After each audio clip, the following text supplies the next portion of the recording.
What is up, friends? Welcome to the second video on my channel. Today I'm super excited because we're going to be ranking the studio albums of one of my favorite bands, definitely my top 3 artists ever, and that is Bad Religion. Pretty much punk rock royalty. I mean, you know, if you had to make like a Mount Rushmore of punk rock all-time greats, Bad Religion, in my opinion, are the first people you put on there. Yeah, they're just one of my favorites, but I am slightly ashamed to say that I got into them a bit late in life, like way too late than I would have liked. I've been listening to them now for like 15 years or so, and that might seem like a long time, but it's really not when you consider that they've been around for like 40 plus years.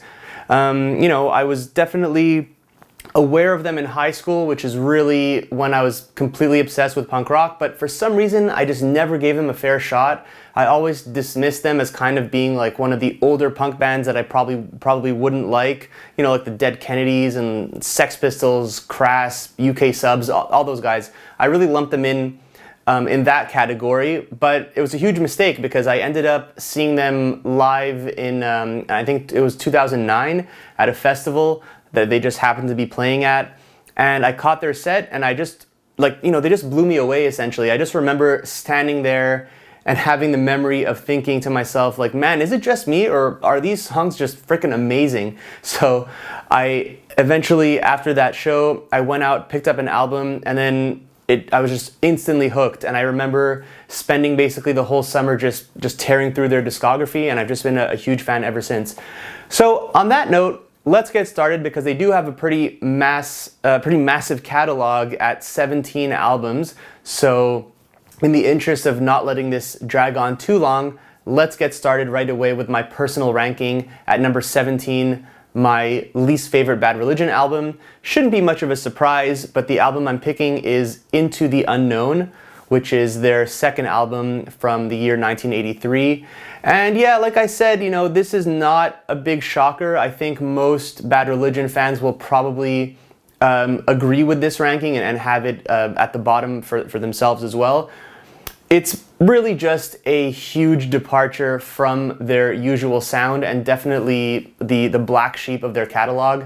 It's really just like a prog rock album. It's not punk rock at all. It's, you know, there's like synthesizers and keyboards, and the songs are a lot more kind of jolly sounding. And you know, I always appreciate when bands and artists try something new.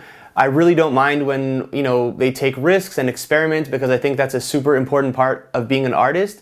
But obviously, when you do that, you might have some misfires and some missteps, and I think that's pretty much what happened here. They tried something else, so kudos for them for that, or kudos to them for that, but I think this just didn't work well at all. It's not something I listen to or ever plan on listening to it again.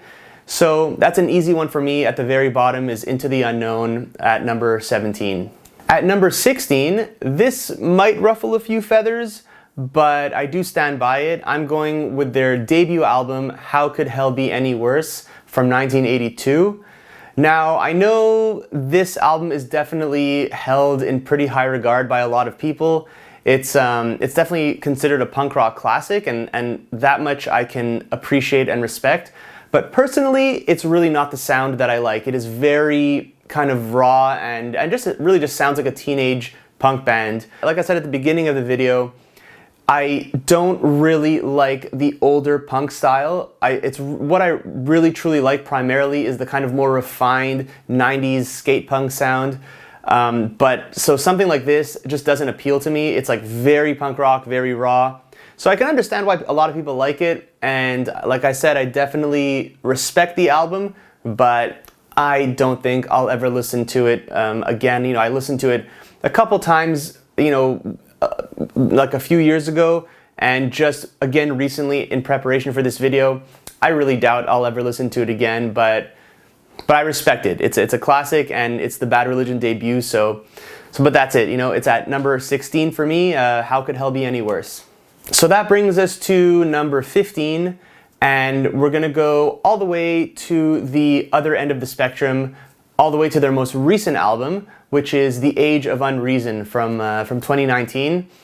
Now this one I kind of hate to put it so low because, you know, it's their most recent album and I don't kind of like the notion of them losing their touch. But, you know, it's just not, again, I'm not so impressed with this album. Look, I will say this though, it sounds good, like the production is on point.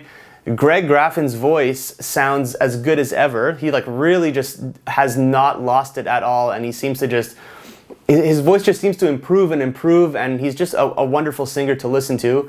But in terms of the actual songs, I don't find any of them are particularly memorable. I don't think any of these will really be considered kind of classic or essential Bad Religion in the future. So it's really for that reason I'm ranking it so low. I listened to it when it came out. I listened to it again not too long ago, and my opinion stays the same. I kind of don't really, none of the songs are ones that I really connect with.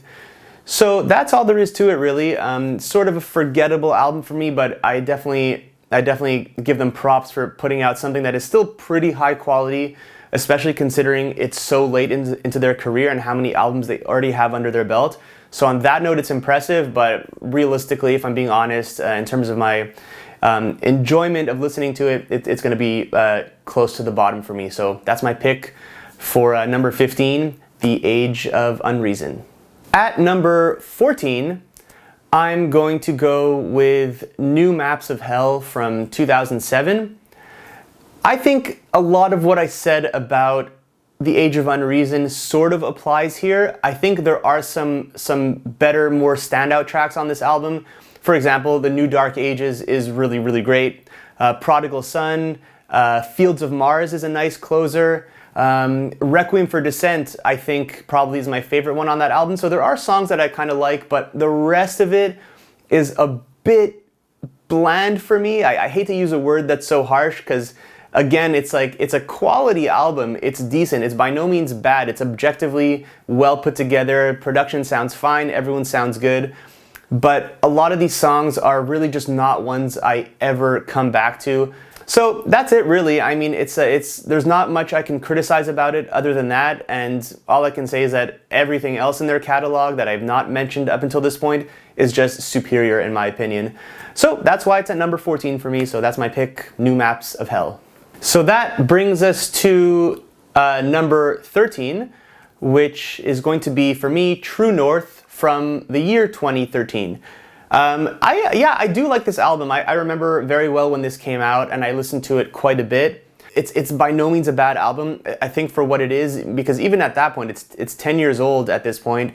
So there's, even when it came out, they were considered like an older band, you know? So for what it is, and for putting out an album that good, that late into their career for Bad Religion, it's just an amazing feat. You really do have some good songs on here. I think that the title track, which is the opener, is just amazing, and honestly one of the best songs they've ever made. I listen to that one a lot.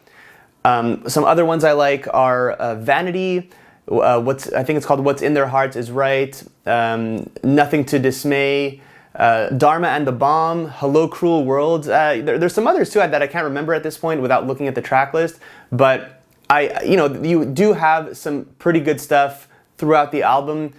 But I think it's almost like a bit too polished and a bit too produced, and I think it's like really has that newer Bad Religion sound where they kind of gave up the rawness and in favor of just really good production and kind of crisp, clean sounding stuff, which is still good, but there's something about it that there's just like that X factor that's lacking from it. But they are getting older, and I don't blame them for that.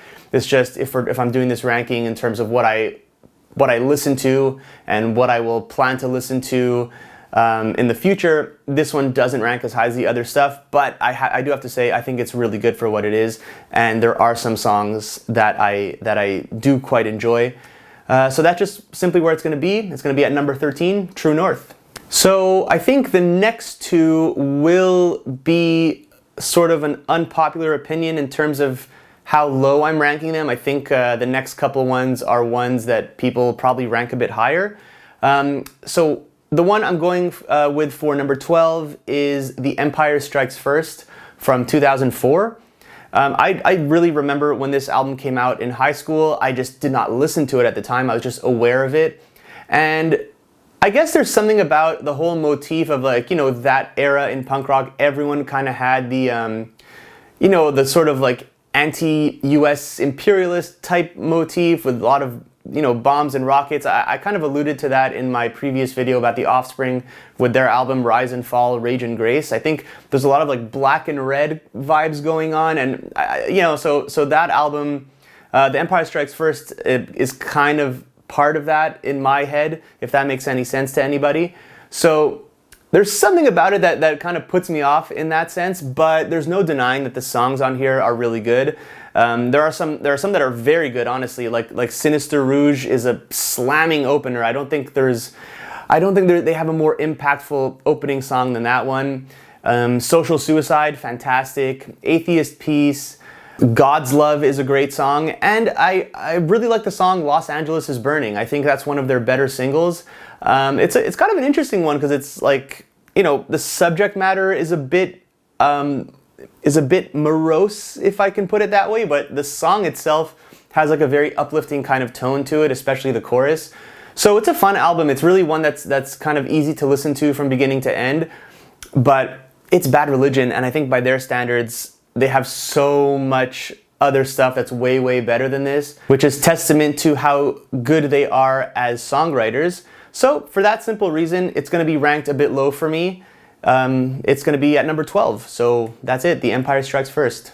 That brings us to number 11. And as I warned, I think this one will not be a popular take, especially with, you know, with diehard Bad Religion fans. But the album I'm putting in number 11 is Recipe for Hate from 1993. Yeah, I know it's a lot of people really like this one, and I kind of get it. I think it's look, don't get me wrong, it's a fine album. There are some absolutely fantastic songs on here, but I cannot explain why, but for some reason this album did not connect with me like the other ones did.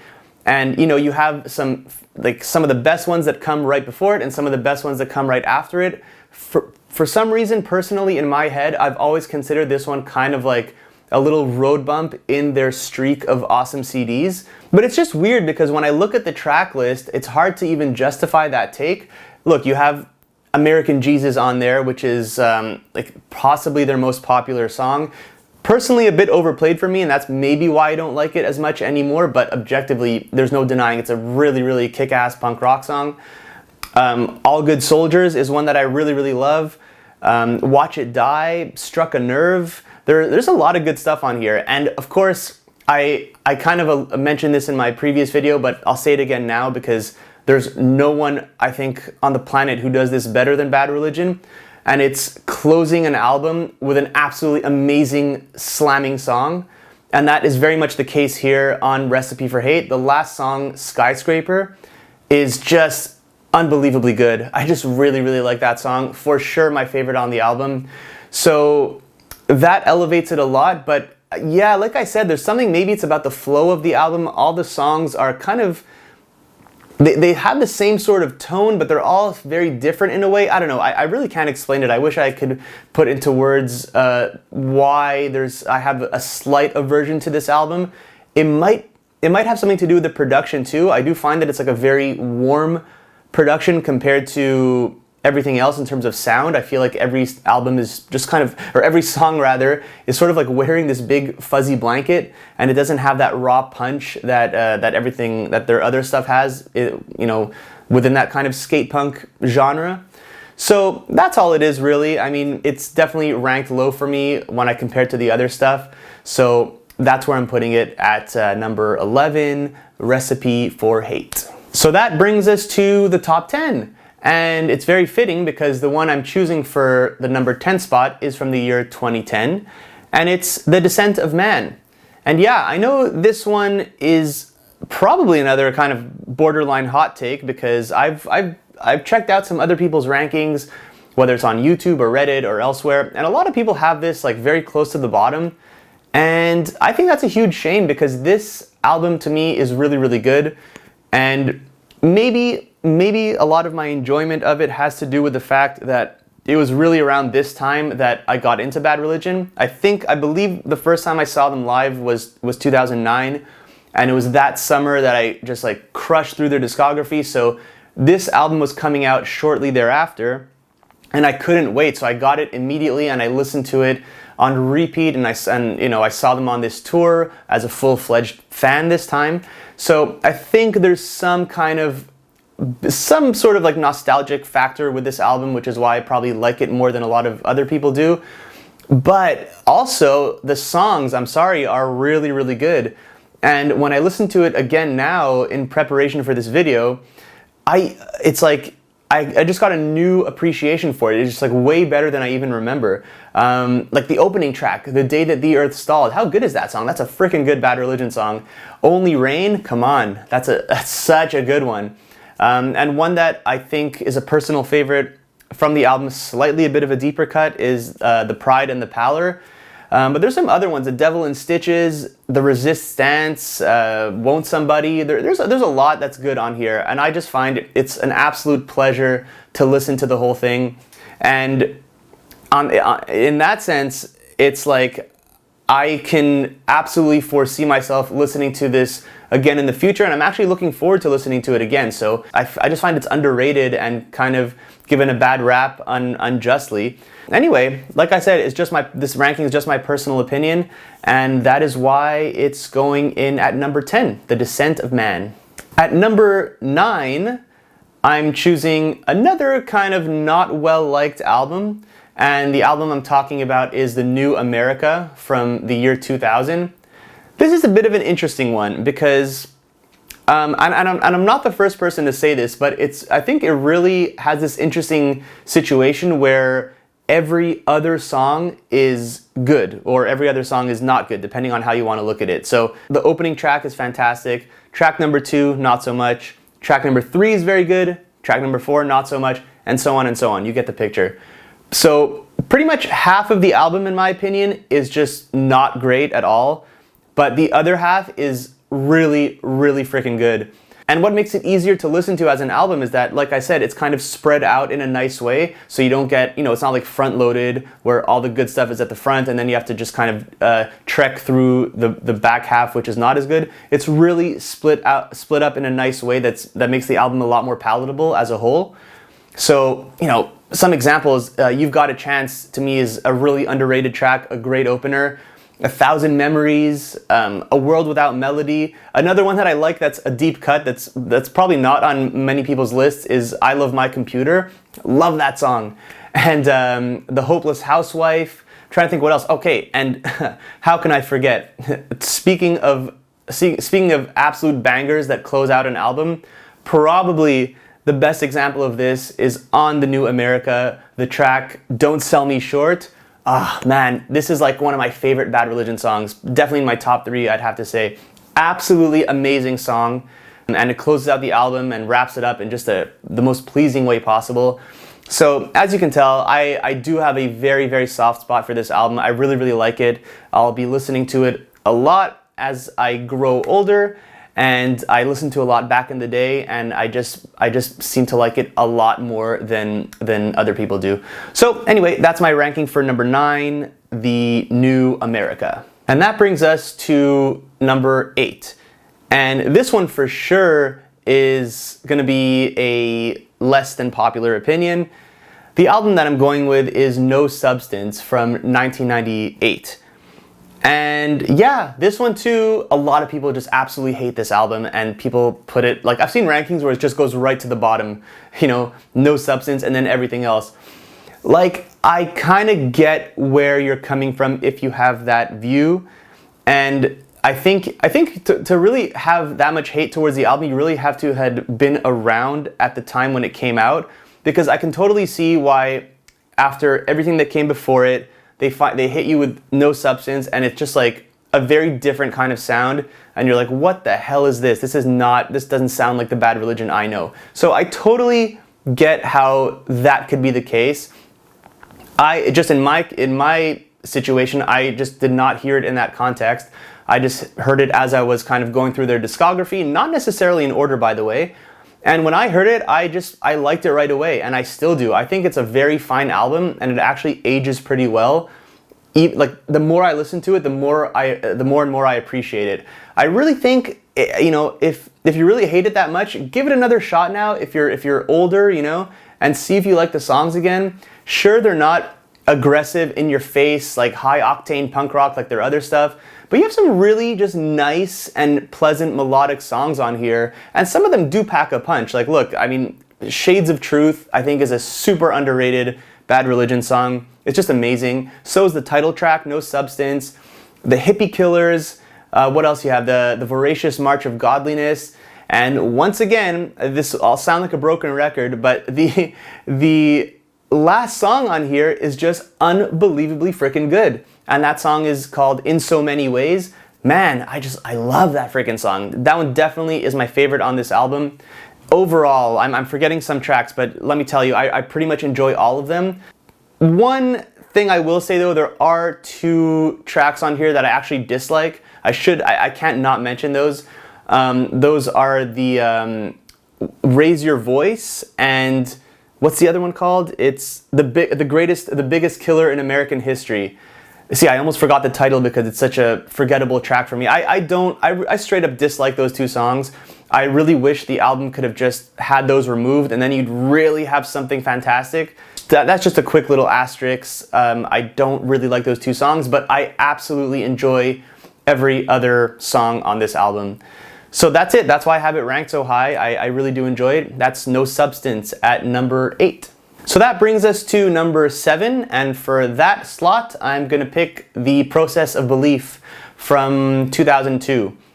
This is just a really, really great album, honestly. Like, to be fair, from this point on, you know, this one and the next 6 albums, these are just all absolutely amazing. Like, this is what makes Bad Religion one of the best bands to ever do it. They have so much quality. So really, at this point in the ranking, with, like, you know, seven albums left, it's very hard to say a bad word about any of the ones coming up, including this one. They're just all great. So for this one, I think The Process of Belief is a really good gateway album. So if you've never listened to the band before, this would be a really good place to start. I think you have a bit of everything. It still has that kind of like that punk rock aggression from the earlier days, but it really also has some very nice songwriting and melodies and harmonies that kind of define their newer sound a bit more. There are just so many good songs on here. The opening, Supersonic, I just absolutely love. It's really just like a nice kind of speedy belter and really just well crafted. Of course, the single is unbelievably good. Sorrow, I mean, that's just such a beautiful song. You can't not, I feel sorry for people who don't like that song. That is just a really, really good one. So much emotion and so well written, so melodic and nice. I absolutely love that one. Certainly one of my favorites. Destined for Nothing is absolutely amazing. I really, really like that song. Evangeline, there's just so much on here. But of course, and I'm back to the same thing, but talk about a closer that packs a punch. Bored and Extremely Dangerous. I think for a long time that was my favorite Bad Religion song ever, and I think it could very well still be. What a way to close out an album. And by the way, just a quick side note about Bad Religion, I don't think there's a band out there that has better B-sides than Bad Religion. If you go listen to their kind of B-side collection, you're gonna wonder how the hell some of these songs did not make it onto the albums. And The Process of Belief is a great example of that, because the B-side called Shattered Faith, go listen to it if you haven't heard it already, is absolutely amazing. And in a reason that is completely beyond me, it did not make its way onto the album. But I digress a little bit. I love The Process of Belief. I think it's just really one of their best pieces of work. And that's where I'm ranking it. It's number 7 for me, The Process of Belief. All right, so that brings us to album number 6 in my ranking. And the one I'm picking is one that is very well loved by everybody, and that's going to be No Control from 1989. This is just like a punk rock, a skate punk masterclass. I mean, defined, really. It is so in your face and so relentless. It just absolutely tears through from the beginning all the way to the end. I think there's only one song on here that really gives you a bit of a break, and that's the song Sanity, which is absolutely an amazing track. And I think the reason I don't have this album a bit higher, as probably a lot of other people do, is for that reason. It's like a bit too ruthless. Like it really just, it doesn't give you a chance to catch a breath except for that one little song. So I don't know, maybe I'm getting too old for that, but it's just like, it's, by the time you're done, you're like, woof, okay, that was wild, you know? But I think their other stuff has a lot more like kind of dips and valleys. But don't get me wrong, this is my jam. I love skate punk like this, and there's not a bad song on here. Every song absolutely kicks ass. The first three right off the bat are just some of my favorite Bad Religion songs. Change of Ideas, Big Bang, and the title track, No Control. That's so cool. I remember actually the first time I heard Change of Ideas, and it's like a super short song. It's like 30 or 40 seconds, and I'd never heard something like that. It was just so kind of perplexing to me and interesting, like a song that's that short but still so freaking good. So anyway, it just kind of really opened my eyes to what they're capable of doing. And another super deep cut that I love on this album, it's really one of my personal favorites, is the song Anxiety. Absolutely love that song. And of course you have the song You have I Want to Conquer the World. Both of those are Bad Religion classics, right? Those are definitely concert staples. So it's an iconic album. There's no question about it. It's really one of their best. But I just find that everything, all the other albums I'm about to talk about, I do like better. I just can't help it. That's just the way it is. But that's not to take away from No Control. It's a masterpiece. But for me, it's sitting at number 6. So now we're in the top 5. Everything at this point is just so unbelievably good. It's very hard to rank, but I gotta do it. So at number 5, I'm putting the album Suffer from 1988. And this also is just like a completely iconic punk rock classic. I believe Fat Mike from NoFX called it the album that changed everything, and I'm totally not surprised to hear that. This, by the way, is the first Bad Religion album I listened to. This is the one that after I saw them live, I went out and bought this one, and it just like knocked me off my feet. And because, you know, at this point I was listening to a lot of punk, like, you know, Pennywise, the Offspring, 10 Foot Pole, all that stuff. And I wasn't expecting for Bad Religion to sound like this. I'm like, oh my god, I get why all these other bands sound like they do. It's because of this. And they just do it so well. Like I could not stop listening to this album, and I still can't. I just gave it another listen not too long ago, and man does it hold up. It's from the 80s, but it could have come out today and it would still kind of make a statement. You know, every song on here is absolutely fantastic. The ones that I enjoy more than others are, you know, it would be Land of Competition, How Much Is Enough, When, You Are the Government, Do What You Want. I mean, they're all so freaking good. They really just are so good. Pessimistic Lines, by the way, is another amazing closer. There's just so much I can say about this album, but all of it is pure praise. It's genius. I can't believe they did something like this so early on, and it's really just a glimpse into everything they would do afterwards, but it's just so freaking good. So kudos to them for putting out such a strong album. I love it. I really love it, and it's gonna sit at number 5 for me, and that album is Suffer. So number 4, I'm going to be choosing Generator from 1992. Now this one kind of grew on me over the years. I'm starting to just like it more and more and more as the years go on. I think it was the first time that I really noticed how, like, truly what Bad Religion were. I knew up until that point they were writing, it was all just like extremely high quality skate punk, very melodic, very nice. But it's on this one that I kind of started to notice just like genuinely how good they are at just songwriting, and how much they really transcend the punk genre. You can just see with all these songs, like, they're not as aggressive and in your face as the previous albums, but they still pack a punch. There's no doubt about that, but they really have something different about them. And I think right off the bat, like the title track, which opens the album. Generator is like a beautiful song, and it's again like, you know, a Bad Religion classic and definitely a staple in their live sets.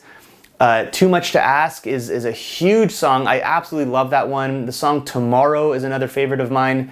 And then deeper into the album, you have a nice 1-2 punch of the Fertile Crescent and Chimera. And again, every song is good on here.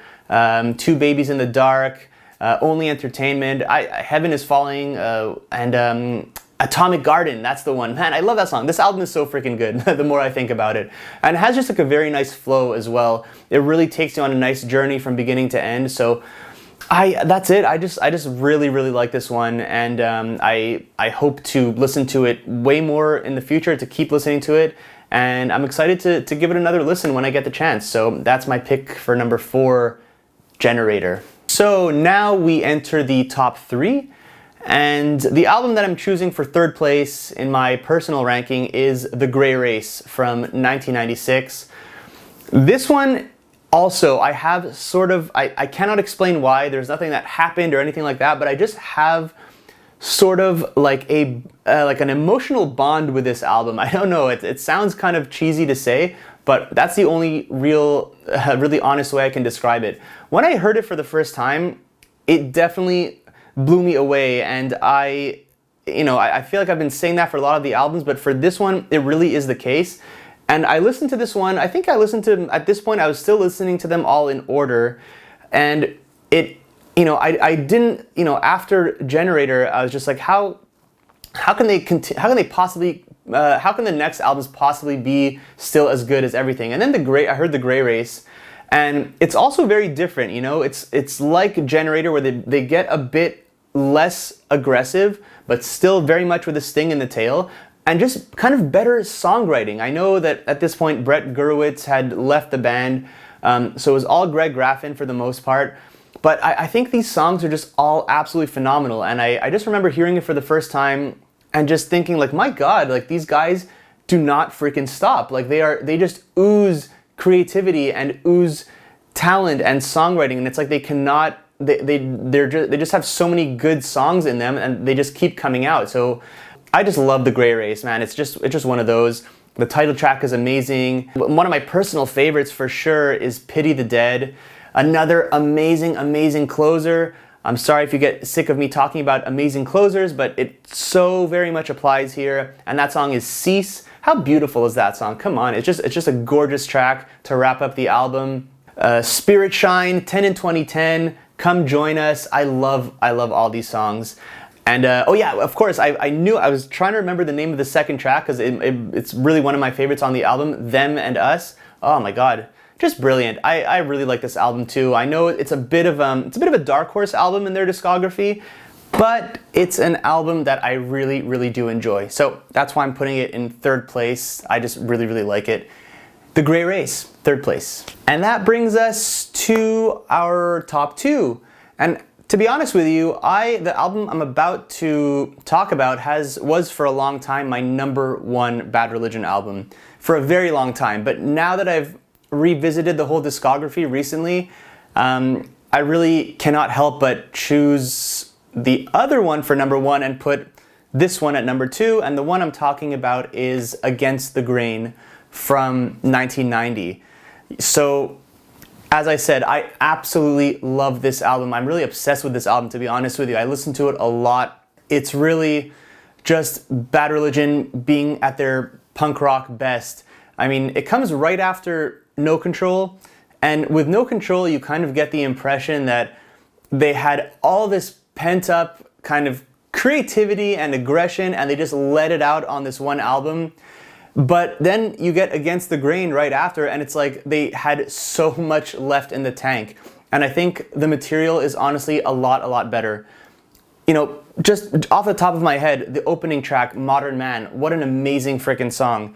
The song Get Off, Blenderhead, love that song. You have a really good run of tracks in the middle of the album. I'm not sure the order, but just from my memory, Flat Earth Society, Anesthesia, God's Song, Operation Rescue, Entropy. I mean, these are such amazing songs.